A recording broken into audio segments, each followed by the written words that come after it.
about the bubble right now and everything happening and interest rates, if they go up, how it'll affect prices.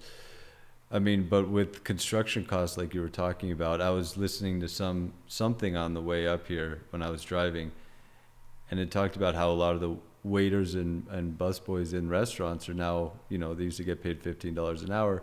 Now they're going to get labor jobs for $20 an hour, and there's still an incredible shortage of labor. So that inflates a lot of the prices. So where do you think we're going from here? I mean, generally I don't ask current event type questions, but I'd be curious to hear what you think. Well, number one, I think it's great that people can earn a living wage. I also think it's great that it's being driven by market forces, and that employers have to pay more money in order to get employees to do the job. So I think that's very productive for our economy and for our society, because this idea that we're developing this permanent underclass that, even though they were working full-time, weren't generating enough income to support the basic needs of their family, I think is really important. I think that we go through cycles like this where it becomes expensive to deliver product, maybe so expensive that it is not economically viable to build and deliver it.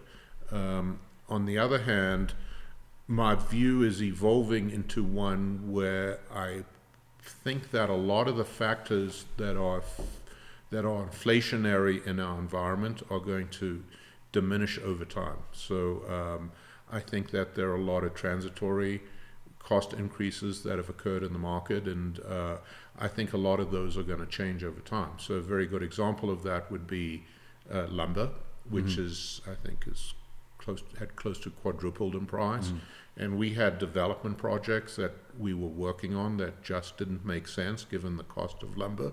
And our advice to our partners was to wait. We thought it was going to take another year before lumber prices got to a place where it made the projects viable, but over the last few weeks,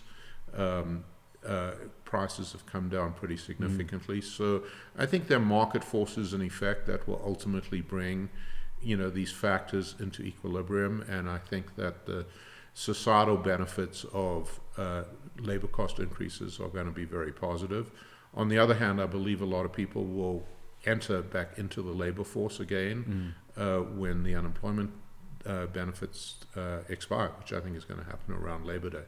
So I think that inflationary pressure on labor costs is going to diminish as well. Yeah. Come meet us over at signetinvestments.com. There you'll have access to our full podcast and articles archives. Thank you, and invest wisely.